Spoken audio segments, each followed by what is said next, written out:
এই জানো তো আমি না আজকে ভোরবেলা একটা দারুণ স্বপ্ন দেখেছি। কি স্বপ্ন দেখেছো? দেখেছি যে চোখ বন্ধ করে যা খাবার বলছি আমার হাতের সামনে দেখছি সেই খাবারই এসে হাজির হচ্ছে।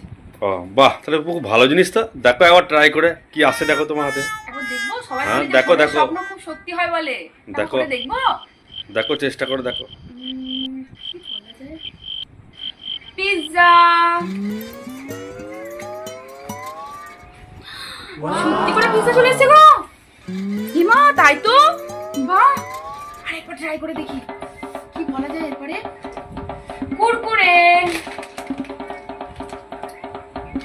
মা দেখো আমরা কি স্বপ্নটা আমার সত্যি হচ্ছে দেখি বলো তো। আরেকবার না ট্রাই করে দেখি এবার কিছু মিষ্টি জিনিস বলা যায়। কি বলা যায় কি বলা যায়? ক্যাডবেরি।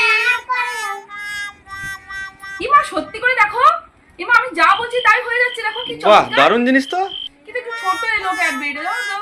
আচ্ছা আরেকবার দেখি। তুই তো পিৎজা বললাম, আরেকবার পিৎজা বলে দেখি। পিৎজা।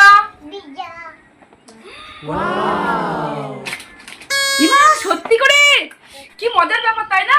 আর একবার লাস্ট ট্রাই করে আমি একবার দেখি যে কি হয়। কেক। এলো না তো, আরেকবার দেখি। কেক। আরে বাবা, আমি ওই 3টে জিনিসই অর্ডার করেছিলাম। এরপর তুমি যদি বলো যে কেক আসবে, তাহলে আমাকে বৃষ্টির দিনে আবার বাইক ভাড়া করে যেতে হয় কেক আনতে। তুমি এনেছিলে এই খাবারগুলো? হ্যাঁ। হায় ভগবান, আর আমি ভাবলাম তো ভোরের স্বপ্ন সত্যি হয়, সেই ভেবে হয়তো আমার কাছে যাই যাই